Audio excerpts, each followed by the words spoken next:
going to usher the items along.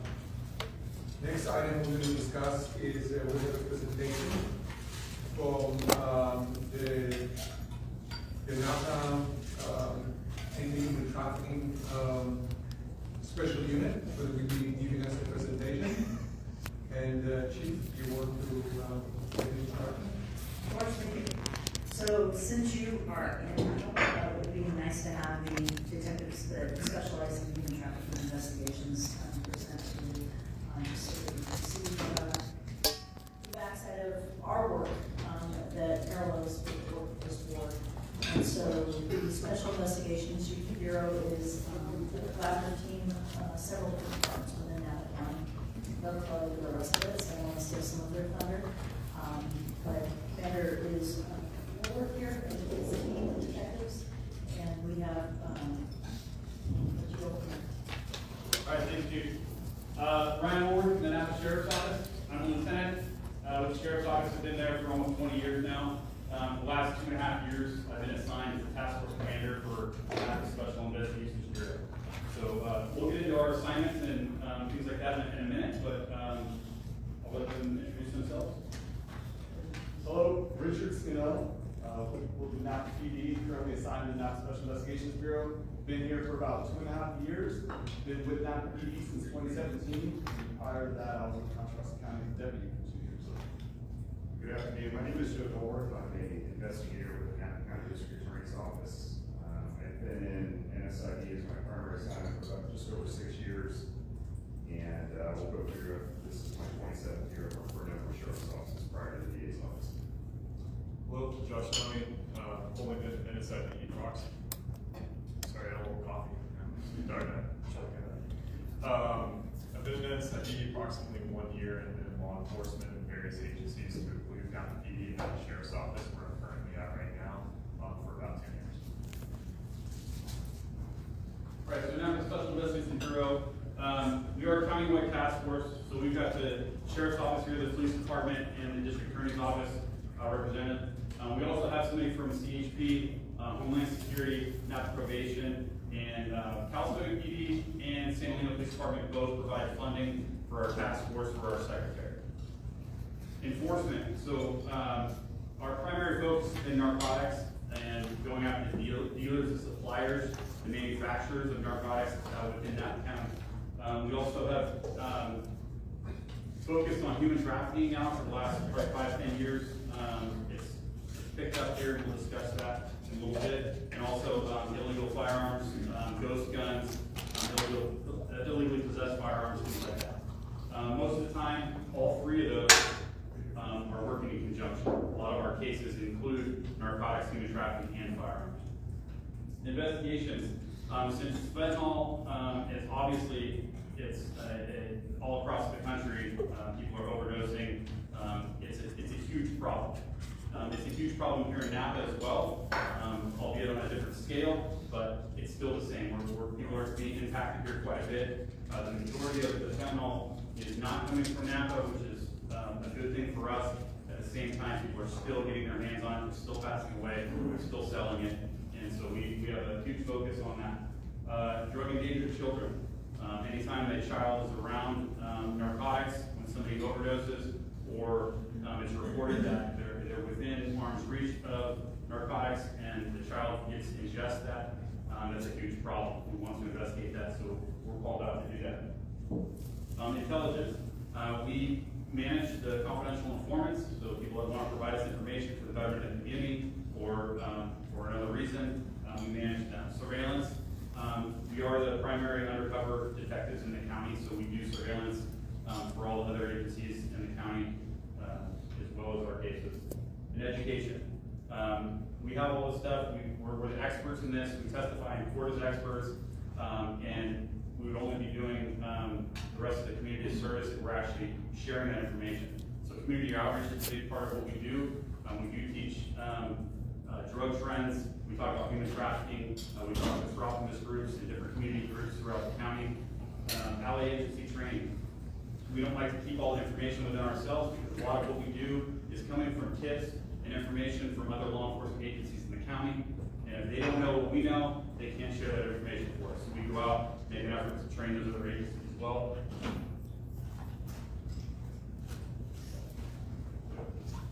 So talking about just human trafficking in general, it's an incredible multi-billion-dollar industry, unfortunately, worldwide.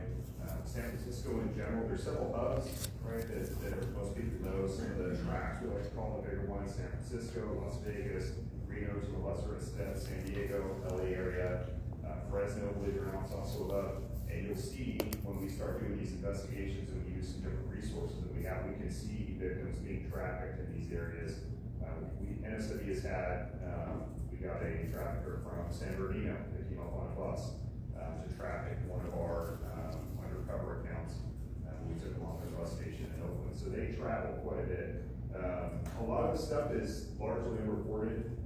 It's hard to tell, and unfortunately, I won't preach, but some of the more recent changes in laws, you might have seen them, that now loitering for the purpose of prostitution is no longer a crime. That's a huge problem. We are very fortunate here in Napa that we don't have what we like to call a lake, or where girls actually walk openly and solicit prostitution. Many other communities unfortunately have those areas, and now that's taken a valuable resource away from the officers to identify these people. Go ahead. Sorry, I forgot to let you guys know, this presentation is for all of you. So if you have questions at any point, feel free to stop us, raise your hand, however else you want to get our attention. But once again, it's information for you. So if we're going through too fast, you want us to talk about something a little bit more in depth, feel free to ask, all right? Absolutely. So when we do, and I'm trying not to get too far out of order here, but a lot of times we'll do Johns things. We have an interview process where we'll go through and talk about what the Johns think. You know, do you know, and they know, we'll ask them questions like that while they're being taped. Obviously, do you know the victims, or that these sex workers are actually probably victims of human trafficking? Many times they either deny it or have no idea. As we said, we've had girls as young as 16 from this community, without giving out more information, that have been trafficked interstate. Someone who was here in the morning was actually transported to Reno, trafficked, and was back that night, and her parents had no idea. So that kind of stuff does happen. It's rare. I'm not going to say that that's every case, but it does happen. And of course, the other issue, glorification of pimp culture, it's everywhere. You know, it's almost, and I don't listen to the show of age here, I don't listen to the latest and greatest rap out there, it drives me crazy. But if you actually look at the lyrics of many of these songs, they are absolutely talking about pimping and pandering victims and making money off other people, basically selling their bodies. It's absolutely what they're talking about. They're using terms that we're all familiar with, some terms that even in court we can't use due to recent law changes, but it's out there.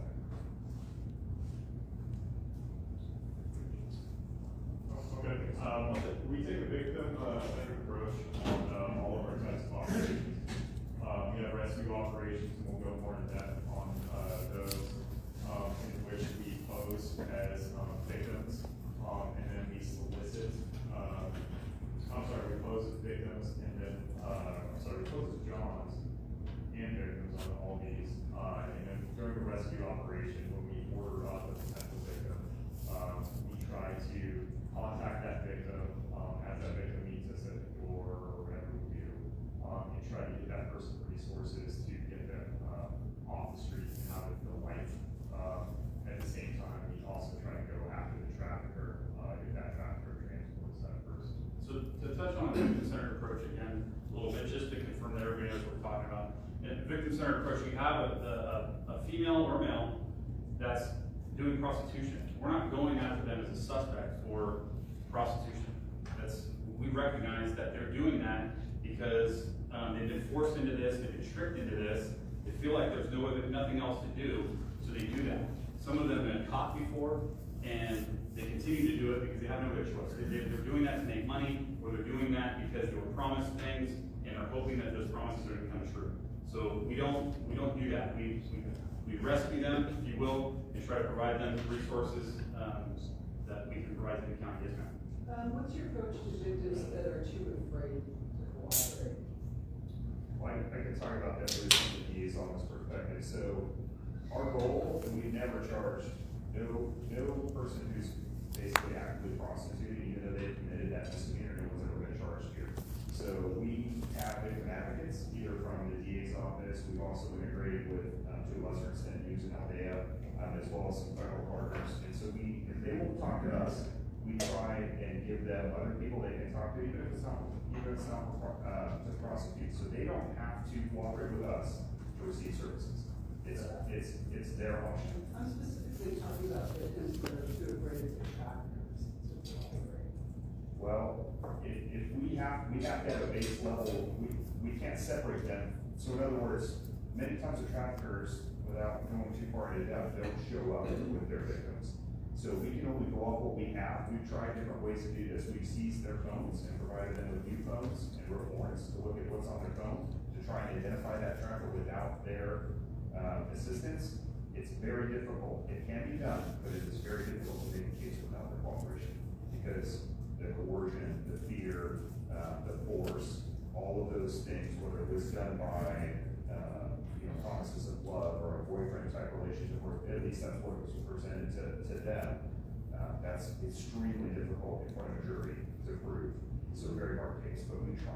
We do the best we can. And that's why victim-centered approach is so important, because we've got to build a rapport with that victim. We've got to get them to trust us and trust us quickly, right? We don't have all this time. We literally just rescued this person from a hotel room, for example, during a sting operation, and we're expecting her to trust us within minutes to give us all this information, and it's nearly impossible. So we'll do our best by providing advocates and things like that, but that's where, down here at the bottom, we'll run into the same victim one time, 2 times, 3 times, and then finally if they start getting familiar with their face, or something significant happens in their life, at least they can reach back out to us and say, hey, I remember that one friendly face I saw after this operation, I want to talk to them real quick, and that's the way it happens.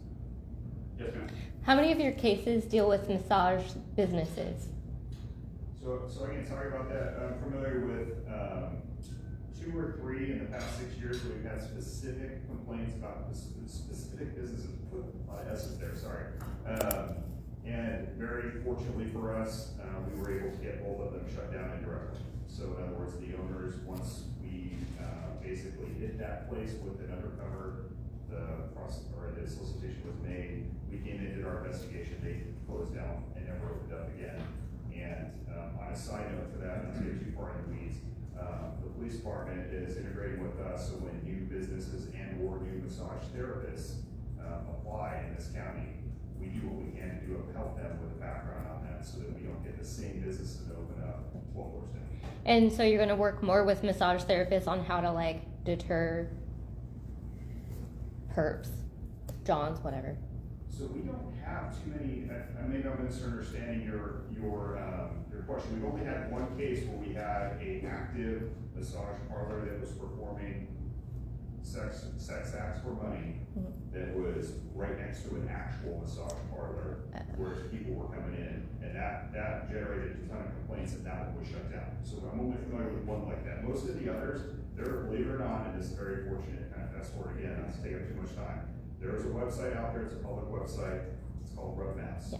That website, these people, and I'm using that term loosely with air quotes, you can insert your own adjectives after that. A lot of information, we are on that website as well because it tells us a lot about what's going on and different things around. So anyway, we use that as a resource to try and keep track of what's going on. And we are familiar with all the massage parlors that are here right now, just kind of monitoring that, if that answers your question. Okay. Go ahead. What are the demographics of the survivors? So we can go all the way from juveniles as young as 12 to 50-plus-year-old, and I'm women primarily. We have to have a male case, so it's generally women. But in that range, it's hard to, it's just so varied to tell you the truth on. Some people that I've interviewed, they're doing it for economic reasons, unfortunately. I mean, I've had that, and I completely believe her. She was very straightforward with it. But others believe that they're in the life effectively, which in our cases, they're being manipulated. And that's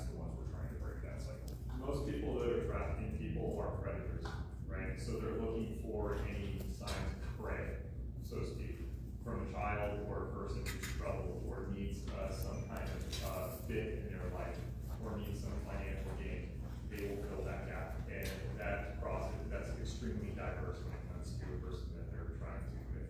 So it's pretty diverse when we talk about it. Yeah, well, that's a good one. Oh, yes, sir. The second one says John Stings and Education. Are you sending them to John School after they, as a part of their prosecution? Yes, that's part of the district attorney's job is when there's a resolution with the case, either by conviction or pleas, they are sent to a class that they're required to go to as part of their criminal case that educates them on all the negative effects to the community, the negative effects to them, the negative effects to the family, and to the victims. I actually have a ex-partner from LAPD that started at John School in Los Angeles. And I was extremely, unaware of the recidivism rate that these guys go through and the mental issues they're suffering from. They're sexually addicted people, and they just keep repeating and repeating. And actually, his 8-hour John School sets a lot of them straight. So I'm glad to see you guys have that up there. I was with LAPD for 32 years, so I did what you did, but I never got a beard like any of that. I don't know if I would trust you if you told me to trust me. With the tats and everything, so. You guys, Believe it or not, it helps because we're not human. sure, no, So, trust me, 28 of my 32 years was undercover, so I'm right with you guys, I'm there. Just for honest, our AD person just pointed out that none of this is being recorded if they don't use the mic. Cool. But it does, I'm not sure, don't know if it matters, I just wanna bring it up. You want to start? Pass the mic. Let's start all over again.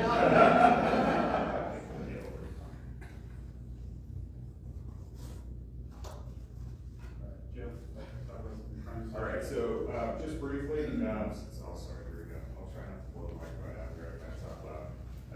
So the different crimes that we basically deal with, and this is as Lieutenant mentioned before, these things are all integrated with the other things we're talking about, firearms and narcotics many times.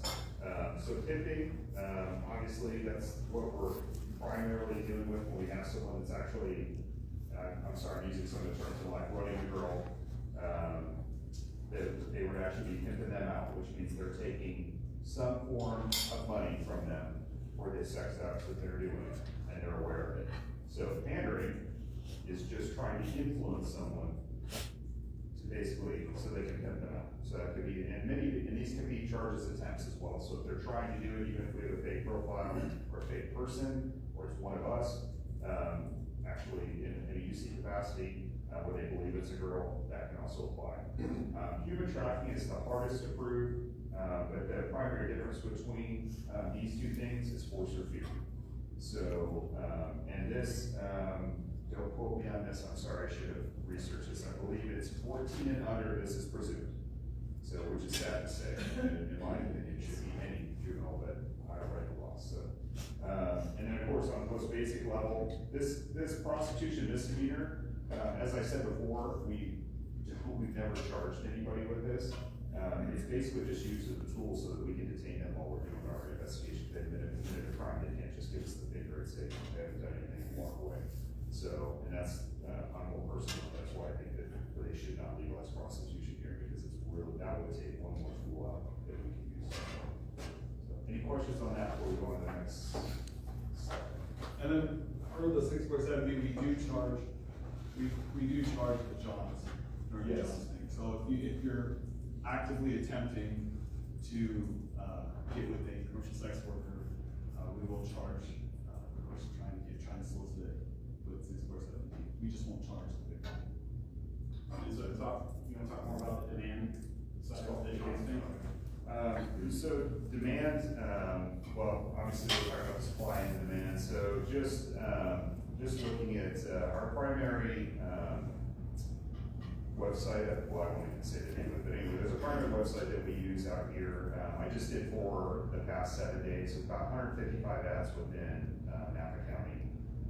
Now, that doesn't mean there's 155 sex workers that are right now in Napa County, because many of them recognize and are actually somewhat savvy in the way that they post, because some are independent, some are being run by traffickers.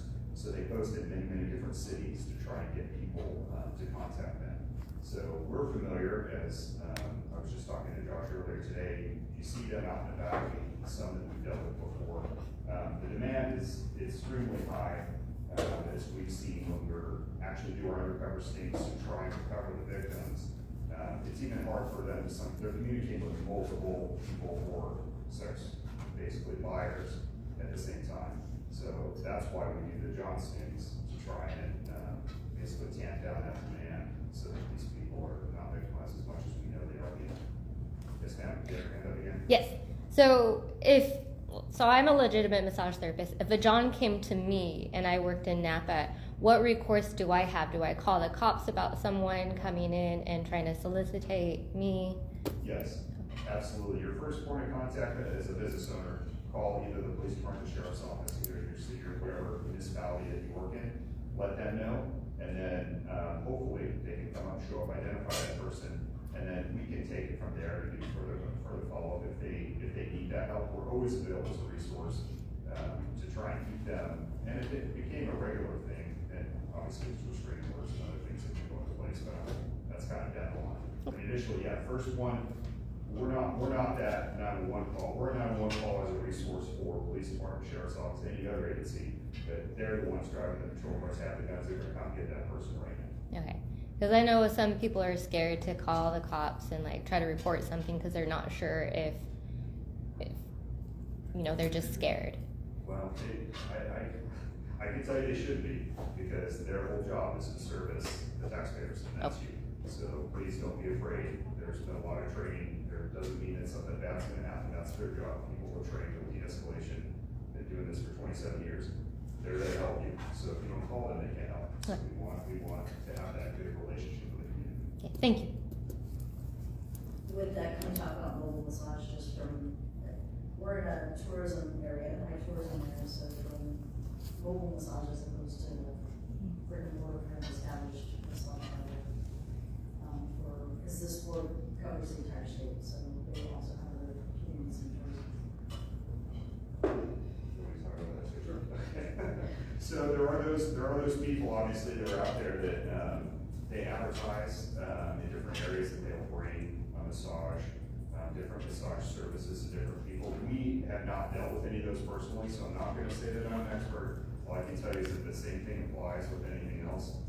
There are indicators on the ads that talk about sensual massages, guru massages, and different terms that they use that would allow us, would tend to make us believe that they're doing more than they should be. And those are people that we target in our general targeting. And the other thing that we do is we check these websites when a lot of big things come to town, without mentioning any of the large festivals and the different things that might happen in Napa. The ads skyrocket whenever those things happen. So obviously, as I mentioned before, the traffickers and the people that are renegades or operating independently, they know when big stuff's coming to town, big money's coming to town, and unfortunately that's an attraction. So sorry, I don't have a specific instance where we've used them, but I am aware of them, we've seen them move around to different areas. And just to touch on the sites again, you don't have to know a specific website. We had a gentleman that, unfortunately for him, he decided to Google, talk about sex addicts, he decided to Google escort services in Napa, and it brought him to our sting operation. So he was able, it's that easy. You don't have to know some secret, let's go on Reddit or let's Google different escort sites. You literally just type in what you want, and it'll bring you to us. So maybe we should promote that. We're gonna talk about some of our case debriefs real quick. We'll go through them quickly. I know we're close to our 30-minute mark that we discussed. So patrol initiated, you wanna talk about? Yeah, so a lot of these cases are still pending, Charles. These cases take a long time, and they're also, fortunately, still in California. While some of the laws, have gone down, human trafficking, there's still harsh punishments for a lot of pandering. So these cases take a while, but I do want to kind of give you, without going into too much detail, what we see and kind of what we respond to. So the first one's going to be a patrol initiated. A lot of times, these will get called in as like a domestic violence case, an assault case, something along those lines. It's never called in as a human trafficking or abusing case for the most part. It's usually domestic violence, and she's using the guise of a boyfriend or boyfriend dating girlfriend or whatnot. So we have a particular case that happened in the South County area, where patrol responded to a domestic violence case. So patrol did a really good job of recognizing some of the signs, recognizing that this was a little bit more than just a boyfriend and girlfriend argument. She was able to get the victim to admit that she was a prostitute, and then immediately called our unit to see if we could get further information. By the time I got there, the patrol officer had already had good rapport, so I was able to talk to the victim and start talking to her. She was actually very open, like we were talking when they're uncooperative sometimes. In this particular case, I just talked to her and she actually opened up. Now, one of the things we did recognize, and this goes back to what Josh said, is they're predators. Traffickers are predators, and they're looking for prey. So while we were talking, I noticed that she did start to stop engaging. And we later found out that before we found out who this trafficker was, the trafficker had driven by and actually walked right past us before we were able to identify him. And the minute that she saw him, that fear kicks in. Especially in this particular case, we found out there was actually physical abuse going on for a while. And she was being forced to do this. So that's the obstacle that we faced.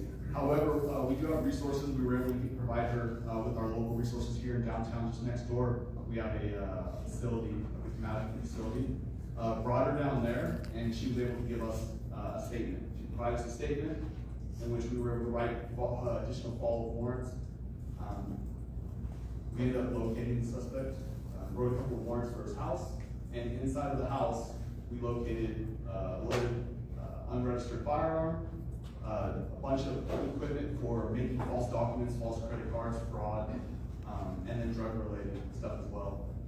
Through further investigation, we were able to find more evidence of him trafficking, pandering, and pimping the victim. This one's still in court, but that's how these get to our level from a patrol. They come out as a call for service. We do education. We go to our patrol briefings and educate them on what the red flag or signs to look for. And then when they call us out, it gives us the opportunity to do further investigation. And sometimes they're cooperative, sometimes they're not. And like the boss said, sometimes we come across these victims 6-7 times before they're willing to cooperate. But that's the basis of what's going to happen on patrol, initiate a call out for us.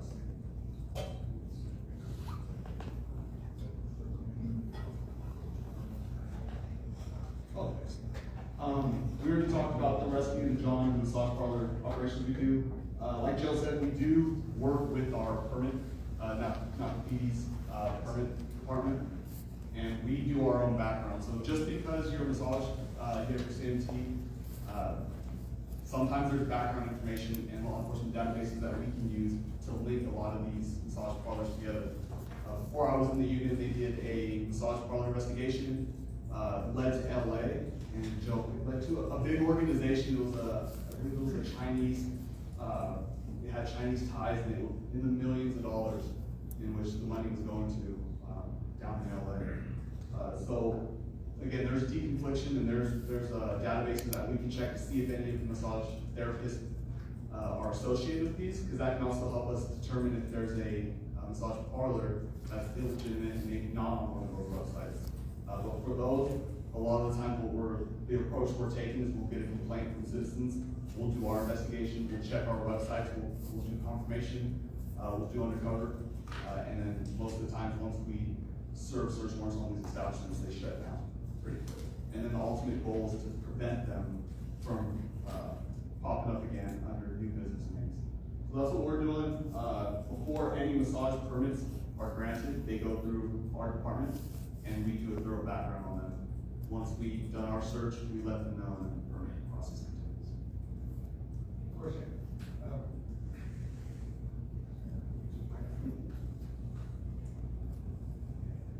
Do you engage in any landlord education programs, making sure the landlords are aware of what are the ramifications to them in case they keep illicit establishments on the premise? So a couple of the things that we instituted, we didn't used to get involved on the front end of the permitting issue, which, right, for those of, it sounds like we have some business owners here that are familiar with use licenses, right? And I'm a business owner myself at one point, so I'm familiar with this. So we engage with the people when we have active complaints, and believe it or not, one of the additional complaint owners on the one that I already talked about was the actual business licensing office, but under their policies, they couldn't evict that person of that criminal case, which is what they used us for. They got a hold of their legal team, and like I said, we're not lawyers, right? So their lawyers advised them without a criminal case, they were concerned about being sued. So that's how that case ended up in our realm. We dealt with it, and then the people, believe it or not, left. They didn't have to do anything. So, but to counteract that is when we started trying to get involved in the beginning with the police, at least with Napa and the city of Napa, so that we can prevent that from happening in the early stages of that worrying about that interrogation. Yes, ma'am. Anywhere CMTC's law enforcement database, is that a resource you guys are using? It is a resource I'm aware of. We don't generally use it because it doesn't, whether or not someone's license for us isn't really that critical. It's more what they're doing, if that makes sense. So we're not an enforcement arm of that, but we have used it. So I'm familiar, because I was completely unfamiliar until some of the investigations we had. I wasn't even aware of it. So ignorance was obviously not an excuse, but just never having dealt with it. But so yes, I am aware of it. Normally we just go by complaints and then enforce a criminal law associated with those complaints. I was thinking you're talking about doing the background checks. Because there's a lot of information, we can talk about this offline, doesn't have. Yeah, that'd be a great idea. We would take anything that we can get that helps us, we'd absolutely, we'd love it. Thank you very much. Actually, I was going to go a little further, I'll give you my card to get more information on how to site. That'd be great. I love some cards too. My contact information right here, but I have some cards as well. So that's the end of our presentation. I think we're within the 30-minute window. But we're not gonna take off. If you have some questions right now that we can answer. If not, then please feel free to reach out and ask me questions. And if it's for Joe, Rich, or Josh, I can forward them the questions as well. The only other thing I would add is that we have a district attorney that is very victim-centered. She is remarkable when it comes to children victims, victims of sexual assault, victims of routine traffic. It is a huge passion for her. So this team is very supportive of our district attorney. Thank you very much, Chief. And thank you so much for inviting your great team to come here. What you guys do is very important. We really appreciate it. Keep up the great work. Okay. We are going to shift a couple more things to take into consideration for some people, travel plans. So the next item we'll change is, So I'll tell you this right the now. item We have an operations we talked about.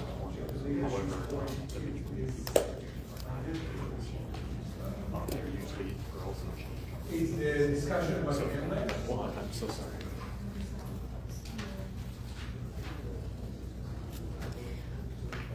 It's agenda item 7. So, as we mentioned earlier, one of the things that occurred during the annual meeting of the Federation, there was a resolution that was adopted to change the eligibility for people to sit to take the MRES. There's no, oh, I'm sorry. For that, it is actually page, I refer back to it's on page 12. Okay, and this is the actual resolution information which was passed. You also can find more information about this at the Regional Study Division's report on page 219. There are two places in the board packet where you have additional information about what we will discuss. So, there was a resolution which was adopted to change the eligibility to take the NLEX.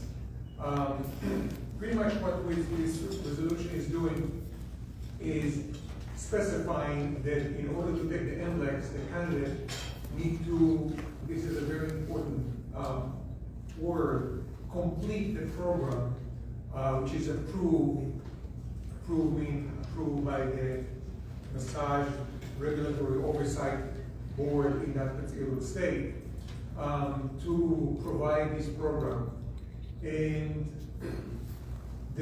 on the surface, it looked like, makes a lot of sense. Matter of fact, California was ready to support and vote for that resolution. However, looking at more details at the way it was written raised a lot of concerns, and that is the word complete. I can summarize it for you, but I think Joe Bob probably can do a much better job summarizing and going into details.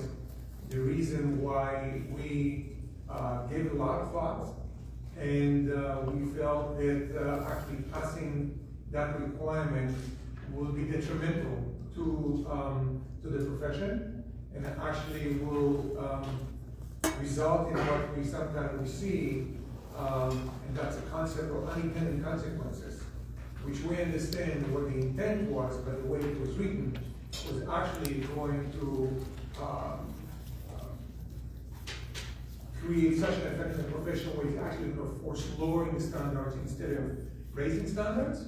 And this board is very committed to not only follow the requirement of state law in California, but also as part of protection of the public, maintaining and supporting high standards play a very important role in that ability to protect the public.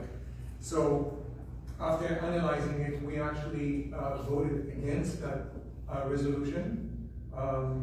Both Joe Bob and I spoke, tried to explain why we recommend not to pass it, and we asked Joe Bob to go into more details. Sure. So as Alma said, we both spoke publicly at it, and then during the meeting I spoke to several people, including the person that introduced it from that state, who I work with all the time and communicate with. And as Alma said, we're very much for the intent of this. Currently, to sit for the NLEX, there's sort of a, I don't know, call it a weak point, if you will, where schools, the FSMGP doesn't review the transcript. They don't go through, and that's not part of the process to sit for that. So the schools go on and sort of attest that the student has just met the requirements. Well, that's great for the good schools that are law-abiding and are telling the truth, but for the fraudulent schools, they can go on and click and say, sure, the student completed everything that needs to be done, and they're ready to take the NLEX. And so then it exposes the NLEX to students from some of these from fraudulent schools. So there's definitely a problem that needs to be addressed and fixed, and we were in agreement with the author of this resolution on that. And there were others there who we will agree to disagree with on the outcome of it. But we spoke, and so as Alma said, and when you sort of step back philosophically, what it does is it encourages, it discourages students from taking a longer program, because if you are, so in a state there like California where we have 500 hours, if somebody's going to take a 750 or 1,000 hour program, and by the way, about 70% of our approved schools have programs that are longer than the minimum 500. So when we're not just talking a handful of schools that are affected, we're talking about roughly 70% of our schools. And so it discourages them from taking that, because this, people need to work. That's what they're coming in for. They may have a passion for massage and love it, but they gotta pay rent and pay the bills.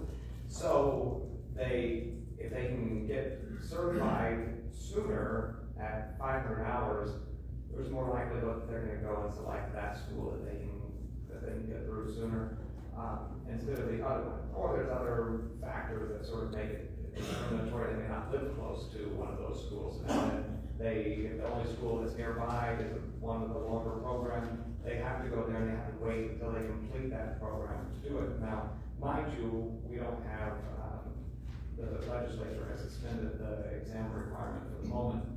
It's scheduled to return January 1st, 2027, so we're about 3 years away, but we don't know. We never know what the legislature is gonna do, so they can come back next year with a bill and suddenly bring it back. So it's something that we have to be mindful of.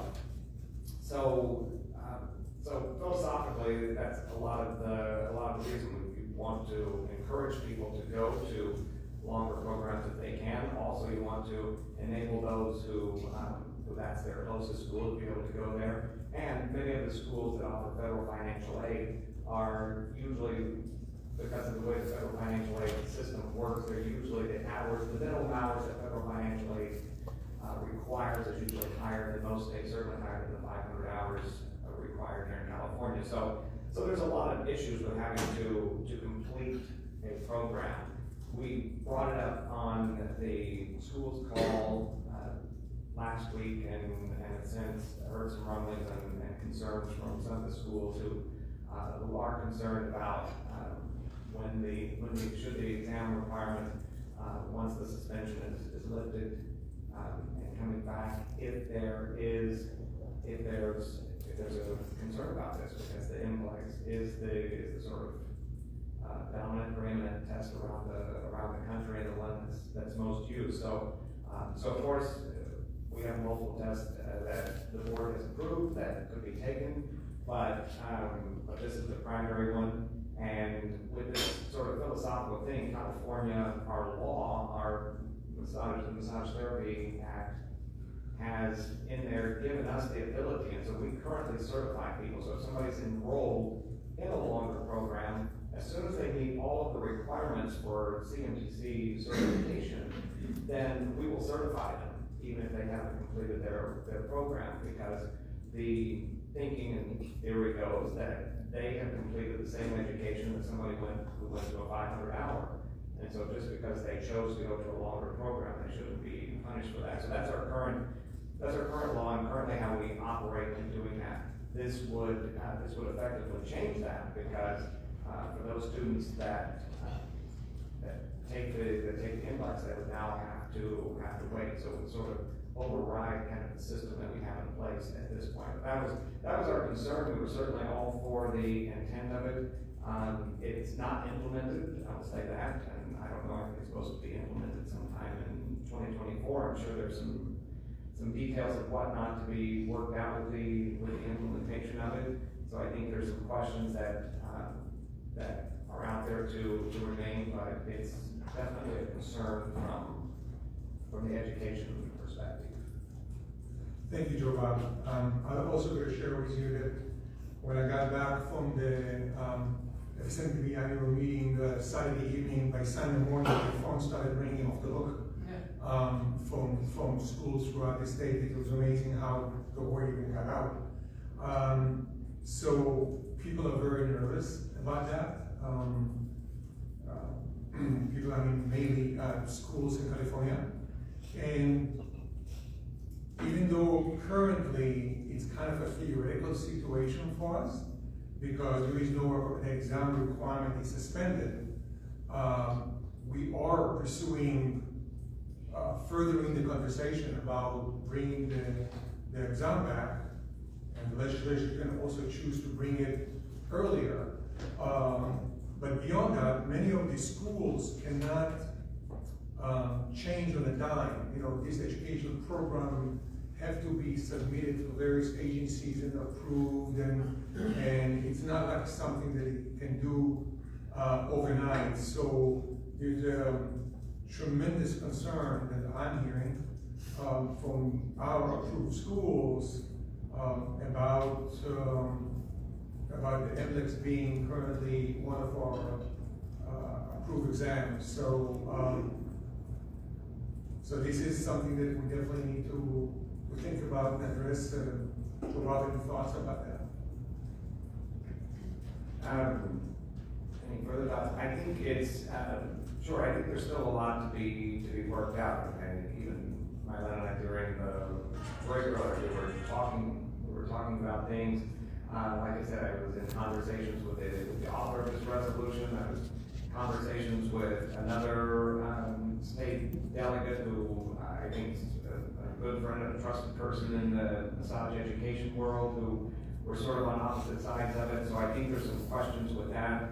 I think our schools are concerned, and like I said, we have about 70% that have programs that are longer than the minimum 500 hours, which is a lot, that's good for them. But I would, at this point, until we get all these things worked out, and like I also said, it's kind of a theoretical situation, but I think we need, I know from just speaking for the schools, I think to support them, I would recommend that we remove it from our list of approved schools until we can get some of these details worked out and see, because right now it's in conflict with what our California law has us do. So, anybody? Sorry. Sure. I was just gonna say, given that explanation, move that CMTC should remove the NLEX from the list of massage and bodywork competency assessment examinations approved by CMTC. Was there any public comment on that topic? Of course, but there's always public comments before the board take a vote on anything. So first of all, we have to make sure he's in the motion. So a motion was made by Mike Verlander. There was a second? Yes, sir. Okay, so we're going to discuss that. Discussion in favor of that motion? Mike, you want to make that motion? Penalizing somebody who's in a 700-hour program or 720-hour program, not being able to take the test even though they've had more than 500 hours or at least 500 hours is unfair to them, and it goes against our law, which says that we certify people with 500 hours of approved school. Thank you. Anybody want to speak against the motion? Bernadette? So I have several concerns about removing the NLEX from our list of approved exams. I mean, our exams are suspended right now. It's unlikely that we are going to be taking up, that the legislature is going to be looking at reinstating that before our next sunset. And as part of the reinstatement of the exam, or maybe even before, the number of required hours could actually change, such that, for example, as is, there was an entry-level analysis project that was done that recommends that the minimum number of hours for massage education be 625. For the interstate compact, that is the number of hours that the minimum that a massage therapist must obtain in order to be able to, once that compact is approved, in order to be able to be eligible to apply for a licensing through the compact. And I also think that it's pretty consistent with what the Federation of Massage Therapy Boards is trying to do, which is have a more uniform standard for entry-level massage therapists. I understand that there are programs that offer more hours, but the justification as well is to say what's the minimum competency for safe practice on the public. And those are some of the reasons why I'm opposed to making this change at this time. I think we could reconsider it when it actually becomes closer to the time for if and when it ever happens that we do have the massage exam requirement becomes reactivated. Thank you. Thank you, Bernadette. Anybody wants to make any comments in support for the motion. Sarah? I just want to share a few more details that go beyond just hours. In order to provide federal financial aid, a school has to be accredited, and along with accreditation comes placement requirements, and placement requirements are tracked from 30 or 35 days with the person being in that job. And so for accreditation requirements, it makes it a lot harder to place a person sooner than later in a job and track them the way that you're supposed to under this rule, because they won't be able to start until after graduations. Right now, in longer programs, we're able to put a person in a job and have them working and making money while they're finishing out the program. So accreditation and placement is a big piece in this. The second is gainful employment. These folks, when they graduate from school, we want them in their job. We want to make sure that they're making money to pay their federal loans back. And with this test having the requirement for needing to be graduated from the program, it hinders them from being in a job that they went to school for in time to make enough money. We'd like to see them in a job sooner than that, if possible. The other piece is longer programs often suggest to the students that they should be working in the field because they're in an advanced level of learning at that point. So they're beyond a core education, they're into advanced training. And oftentimes it's suggested to the student that they go and have a job and are actively working on clients to practice their craft and the new techniques they're learning. And some of these programs even have case studies where they come back and, not violating any sort of HIPAA laws or shared names, but they talk about cases that they're working on and work with their teachers to implement new strategies for their clients, therefore, in the long run, making more money and becoming more valuable to both the employer that they're working for or themselves if they're working for themselves. So that's a big worry there. And as Joe Bob said, it just discourages a longer program. We found that with most schools who are only providing 500 hours, it's difficult to pass the NCLEX as it is. And in longer programs, even having more education, that it's still a test that's very difficult to pass. So setting a 500 hour, or that a person would have to graduate from a lesser hour program, I just feel like it also discourages from better education in our industry. Thank you. Thank you. I just want to remind the board and also the public that we respectfully asking you to limit your comments to 2 minutes if possible. Thank you. Anybody wants to make any comments in opposition to the motion from the board? Hearing none, public comments, please. Mylan Petrini from the Federation. I take 2 issues. One, the requirement, the statement in the report, Joe Bob's report, that most states have similar laws is actually incorrect. Most states require completion of an education program to be eligible for licensure and to take the exam. So California is an aberration because it doesn't require licensure, it requires certification. We also note that the law actually states that the person to be certified has to complete the massage curricula, which may consist of a minimum of 500 hours. It doesn't say complete 500 hours. NLEX and MSNTP purposely doesn't make an hour requirement. We're trying to promote uniformity. One way to do that is to adopt ELAP and the ELMI, the entry-level massage roadmap, which is 625 hours of education. We know that passage of the NLEX is the sweet spot, is between 625 and 650 hours. Anything much higher doesn't necessarily correspond to an increase in the pass rate.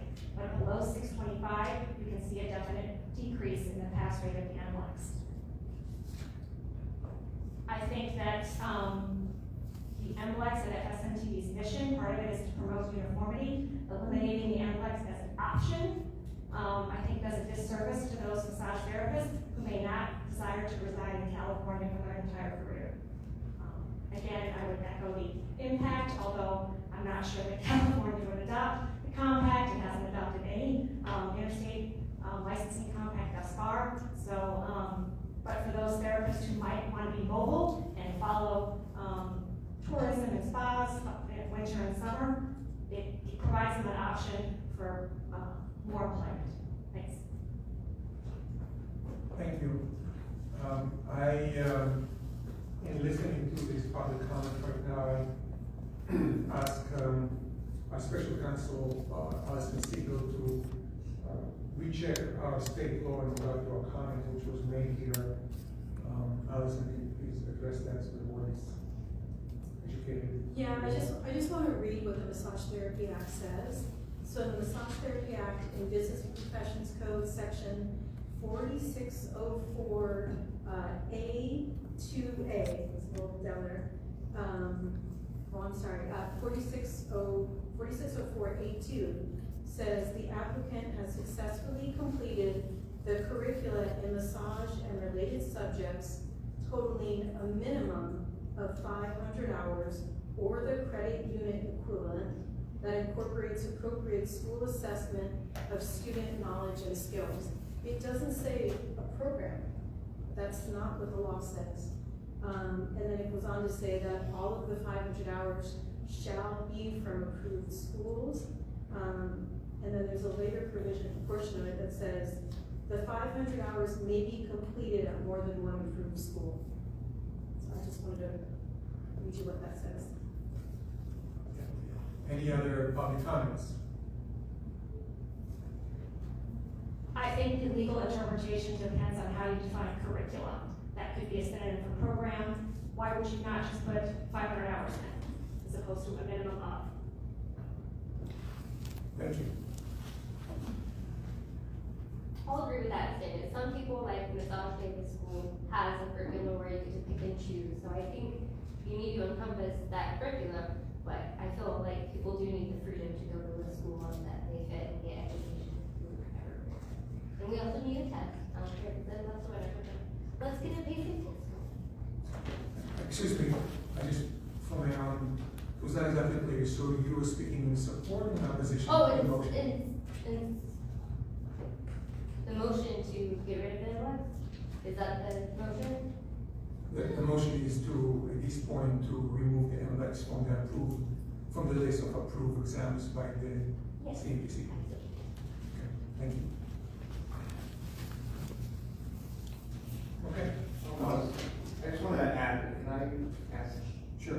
There was a topic that we discussed by then that didn't come up, that I wanted. Okay. Just curious. So you had said that the alternate in some other states, for example, Texas, that you were working on, was that it can be a lower threshold that the state would have to approve somebody to sit for the NLEX based on that state's requirement. Is that right? Yeah, one of the impetuses for this resolution was the fact that we currently don't require, we only require enrollment in or completion. And enrollment in, we don't require transcripts. So we as FSMTB have no way of knowing if this person really should be, is eligible to take the exam. We don't have the expertise to say, well, so turn in a transcript and, okay, you have half your program completed, but maybe it's not the half that you need to have to be eligible to take the NLEX. So Washington wanted transcripts to be required. And our position was, well, if you require transcripts, then you have to require completion, because we can't evaluate incomplete education records to determine eligibility. So those two things go hand in hand.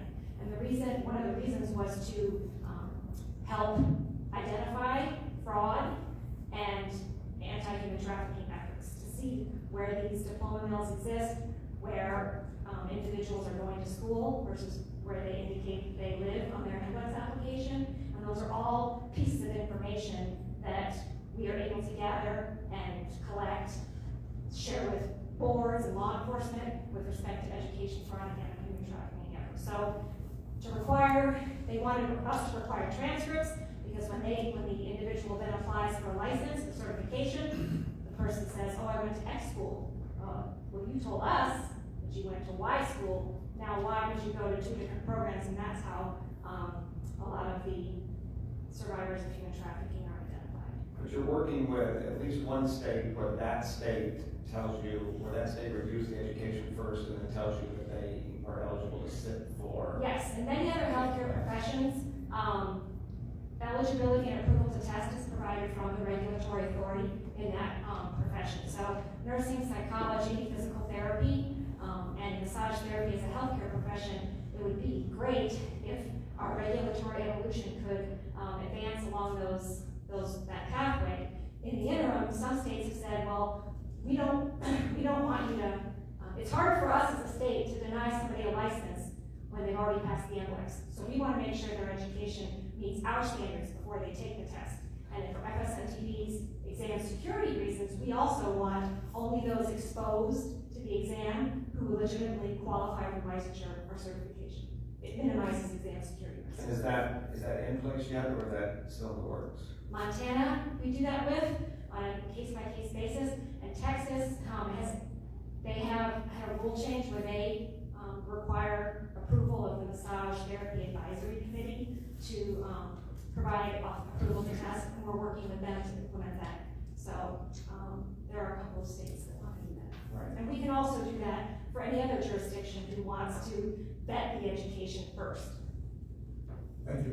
Yeah, thank you. I was just, it's a complete backwards system from what we are doing, and that's sort of, again, like right now, I think this is something that it just sort of supports, like we need time to, work this out. So, in support of what you're saying. Okay, thank you. Chair Walters, please take a look.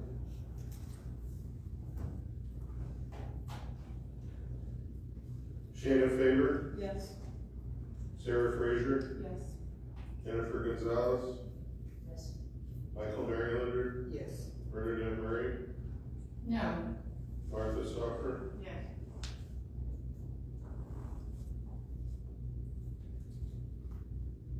5 yeses, 1 no. Jim? That's. So the motion passes. The next item we're going to take is the treasurer's report. CMTC is in good financial health. What I can say about our finances, it seems extremely consistent. We're staying right around 50,000 therapists every year for the past 5 years or so. It's staying right at 50.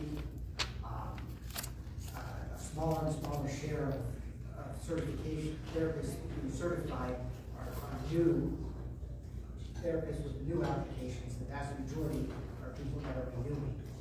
And about 92% of those bills end up renewing their certification. Processing time is taking about 10 days. And through July 31st of this year, we're doing much better than budgeted. We actually budgeted a loss of about $268,000, and we have a net income of $800,000. Our cash position is almost identical to this time last year, which is about $3 million. So, everything is good that I can see on the financial front. Questions? The reference page 99, in terms of expenses through July 31st. Primarily, my questions and concerns, I had raised this earlier about expenses that are way below budget and are actually things that would be related. I pointed out communications and outreach. We only expended 58% of the budgeted amount, of the 100% that should have, or at least in the neighborhood of maybe like 80 or 90% of that. But since this is half a year, I think that means we're actually over budget on it. Then that doesn't make any sense, Michael, with the rest of your report. It's like, management is 108%. I thought that the way you would calculate these in terms of budget, would be, it would be like, you would take the annual budget, you would divide it by 12, and then say by, month 7, whatever that increment is per month, or you would use some similar methodology to determine what the budget, what the amount would be. I'm sorry, I was looking, you're right, I was looking at outreach director, not, sorry. Oh, okay. Not communication. I'm sorry, I don't mean to, be pedantic Okay. about that. I just want to make sure we're on the same page. And also, too, it's like, on the benefits, I don't know if it's, significantly below budget. Is there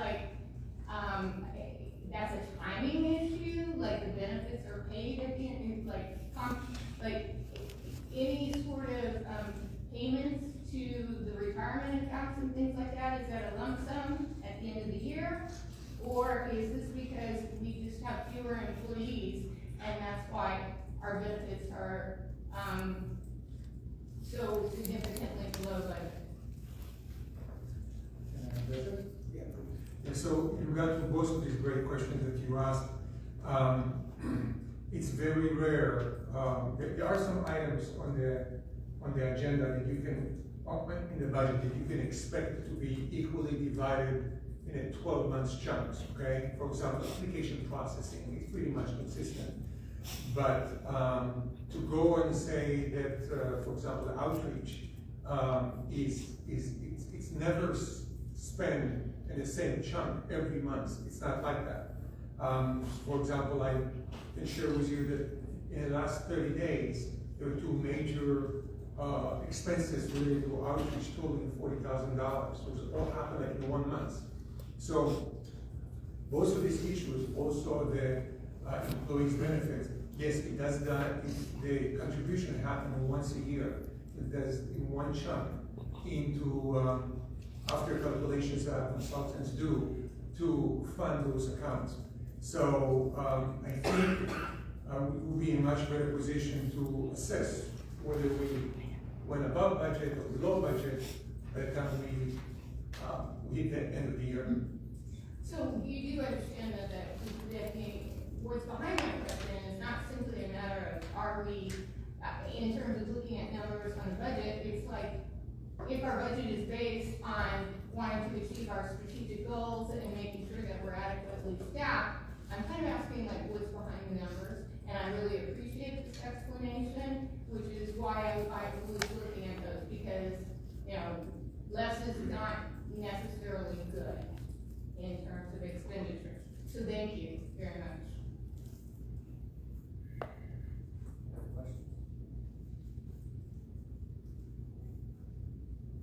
All right, hearing none. Thank you. Appreciate the report. Next item that we'll be taking to be Jill, employee handbook. It's on page 102.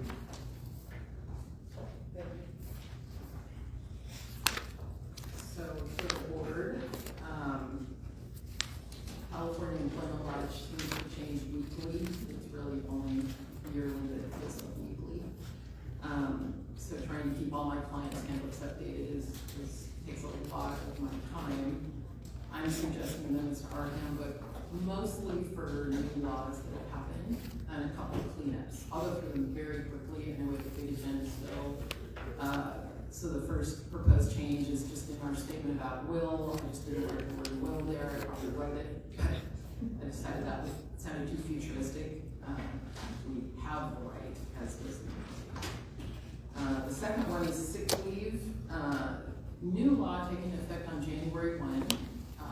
Currently, the law requires that employers give 3 days, 24 hours of sick leave, paid sick leave. And on January 1, that's going up to 5 days. So our full-time employees, that's already covered because they get more than that. But our part-timers, we're getting the 24 hours that is required. So we need to go up to 40 hours for part-timers and temporary. And the cap on accrual is going from 6 days to 10 or up to 80 hours. So this is really because the law is changing on January 1. The board does not have to make this change right now, but I'm recommending it since we're here. I don't want to forget about it. I assume we'll have a December meeting, but you know, I wanna make sure this is in there for January 1. So that's the second one. There's another one in the sick leave, section on the next page, under use. Now they can use their paid sick leave to take care of a quote, designated person. It's defined as any person the employee designates. So basically it's anyone that the employee wants to designate, they can use their sick leave for that. In addition to all the other reasons they can use their sick leave. Very similar change in the leaves of absence section. The law changed to say that family care, they've got a designated person to that. Interestingly, it's not defined quite the same way. It's not just anyone. For the leaves of absence section, which is under the California Family Rights Act, it's defined as an individual related by blood or whose association is the equivalent of a family relationship. Okay, so interesting to use the word designated person in 2 different sections of the law, but they didn't define them quite the same. Bereavement leave. We currently give, my glasses on here.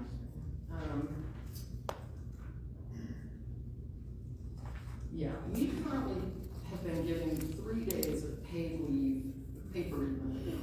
And the new law that's going into effect actually is that we have to give 5 days of unpaid leave. So we already did 3 days of paid. So I've written this so that we're just gonna up it to 5 paid days off. But you would have the option to stick with our 3 paid days and add 2 unpaid days, if you don't wanna make it 5 paid days. I will tell you that 5 paid days of bereavement leave is not unusual among my many clients, so it's not crazy to do that, or extraordinary in any way. We'll talk about that in a second. What else did I have here? Immediate family, you know, they keep changing the law on a whole bunch of these sections about what does immediate family mean. So I'm adding in, or any other individual that identified in California law, so that we don't have to amend this handbook all the time. So if the law changes to add somebody to that immediate family definition, the handbook will still be good. I've put in that the CEO can grant additional unpaid leave for bereavement, and that during that unpaid leave, they can choose to use their sick or vacation. I think that's a nice thing to do. And then under the new law, the employer can require the employee to provide documentation of the death if they ask within 30 days after the first day of leave.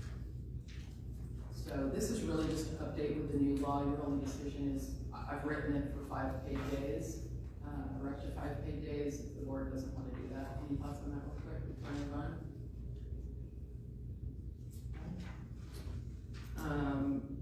The next one is really just me, this bone, organ and bone marrow donation issue is really the law.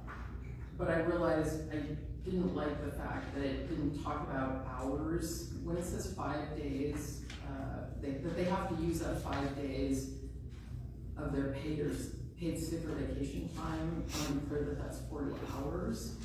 And then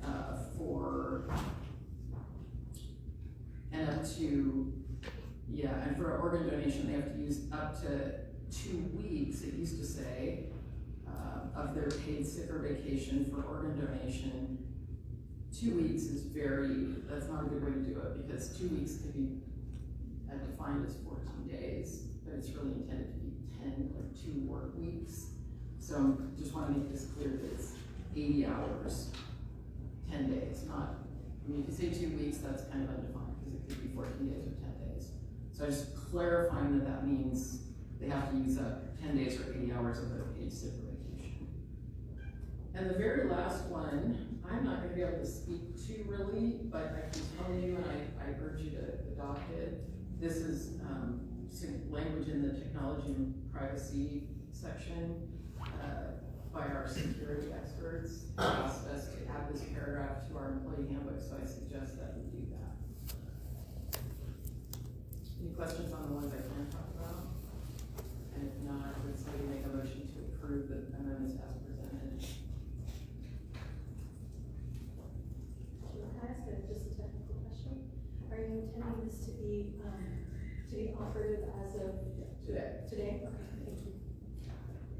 I'll make a motion to, at the board approve the amendments as presented by general counsel with an effective date of October the 11th, 2023. Thanks, Brenda. I'll second that motion. Any discussion, any further discussion? Any public comment on any of this? John, would you take a vote? Sure.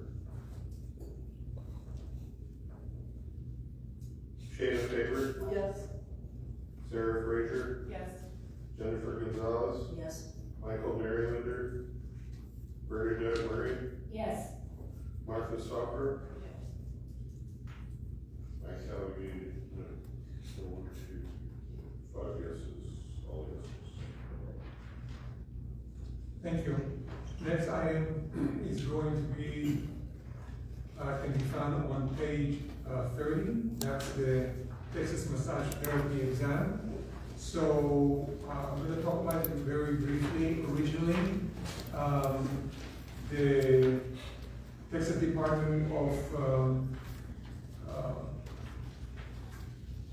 Licensing and Regulation was interested in coming and talking to this board and educating the board about the own massage exam that they instituted this year, and to share with the board information about how the exam came about, why they decided to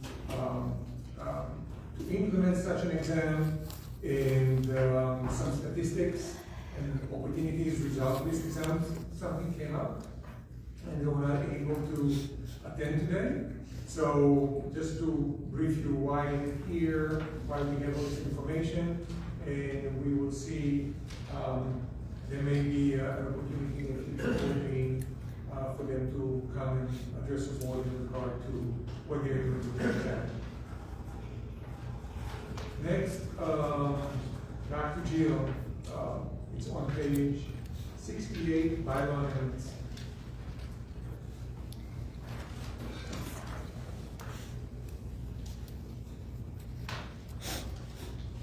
So, again, to the board, the main reason that we need to update the bylaws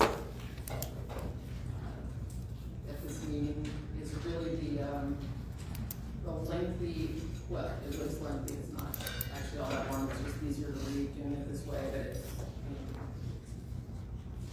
making sure that our board composition section aligns with the law. Bernadette, I mean, brought this up, thank you. The law changed on our board composition just a little bit, and the bylaws hadn't been updated, so this just updates the bylaws to match the law. I jumped a little bit ahead though. Get my London matches what you guys are looking at. So some of this is just cleanup because this was written like some of it many years ago. And so there's a proposed amendment in Article 5, Section 1, talking about the CMTC can employ basically someone to run CMTC, which is the CEO. And the language used really wasn't the way it should be, isn't the way it should be anymore. So you can see on the proposed amendment, I'm saying employ an individual employee. Under California law now, 13 years later, we can't employ an individual consultant, so I'm taking that out. And the same thing, an individual employed pursuant to this authority would be the chief executive officer, so that's just a cleanup. Then we go down to the board composition section, again, just replacing what's there with what's in the new law. In the officers section, there is a CEO paragraph in the officers section, Article 6. Again, just cleanup language. Talked about that the CEO could be an independent contractor under California law since 13 years ago. We would not be able to do that legally. So we needed to change that language to clean that up. And then the last proposed amendment really relates to another agenda item I'm working together, which is, I wrote this conflicts of interest section probably 13 years ago when these were first done. And in the meantime, it's come to my attention that we're a 501c3, that the IRS really likes 501c3s to use their model conflict of interest policy. And so the reason I'm recommending it to the board is that we do this, which is to take it out of the bylaws, put a reference in the bylaws, and then adopt a standalone conflict of interest policy, is because if we were ever audited, that's what IRS would want to see that we were using. And so I want us to do that. I want us to have the one that IRS would want to see. I'm not a huge fan of their model. It's awkward, I think. It's a little hard to read. It's a little bit awkwardly worded. I have tweaked it over the years to try and make it a little better. It still doesn't read really easily. And I don't know what page that one's on, but it's in your packet. 73, thank you. But it is the one I recommend. And I recommend this to all my 501c3 clients because again, if you're audited or if IRS is looking at us for any other reason, I want them to see their own model and that we've adopted that because that is what they recommend.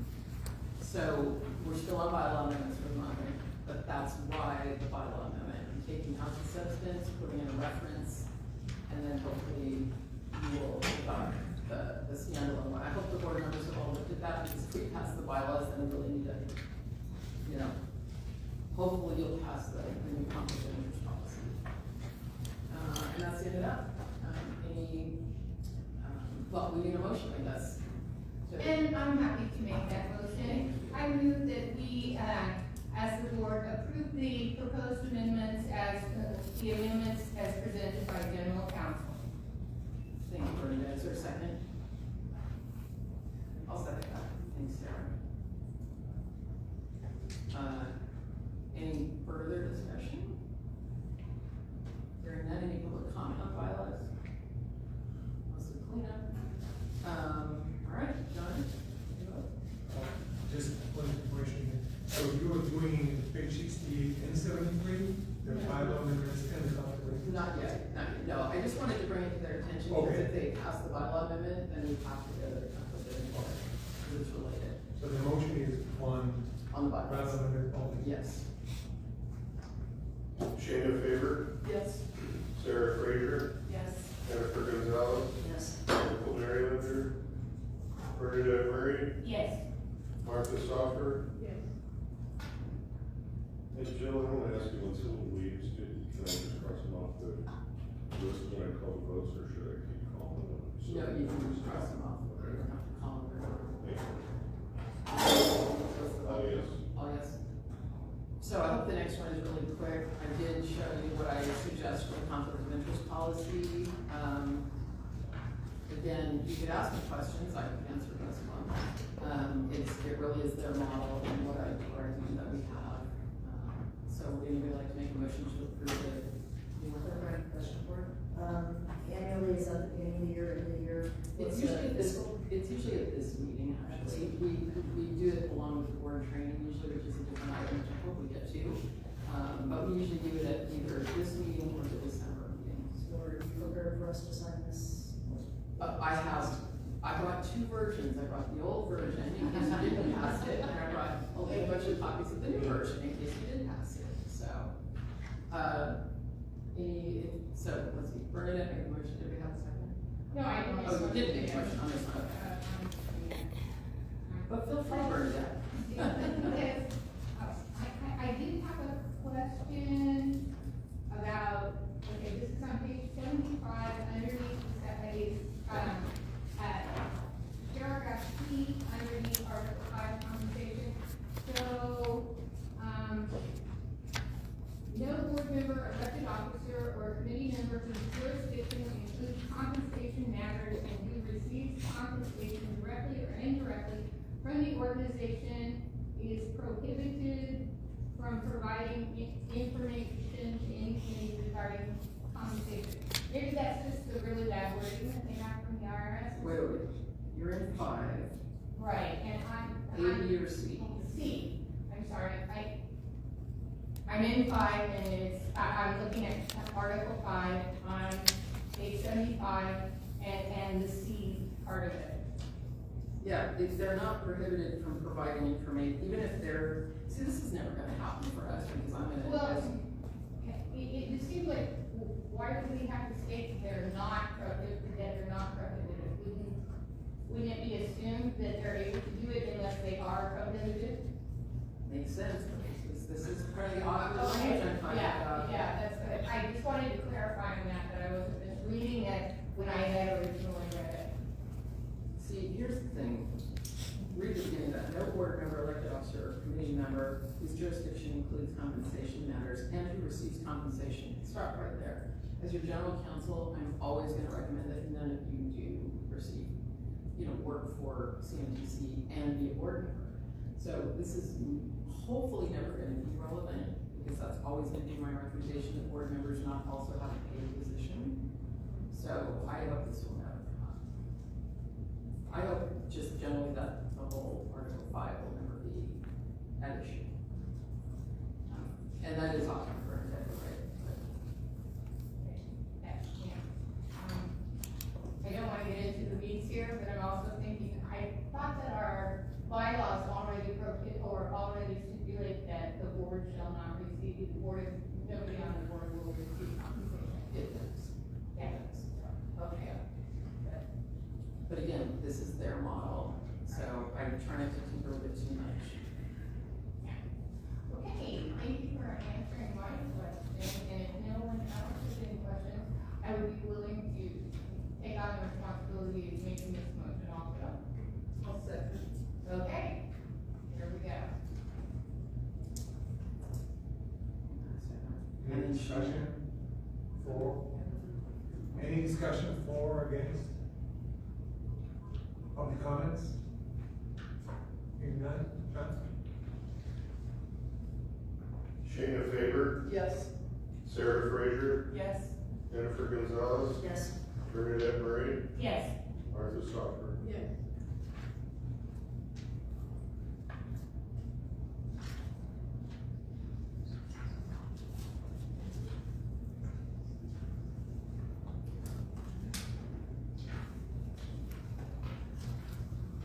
The motion passes. Next, we are going to go into closed session with CMTC Legal Counsel pursuant to California Government Code Section 11126E. Allison Siegel, before we do that, any public comments before pertaining to that, before we go to closed session?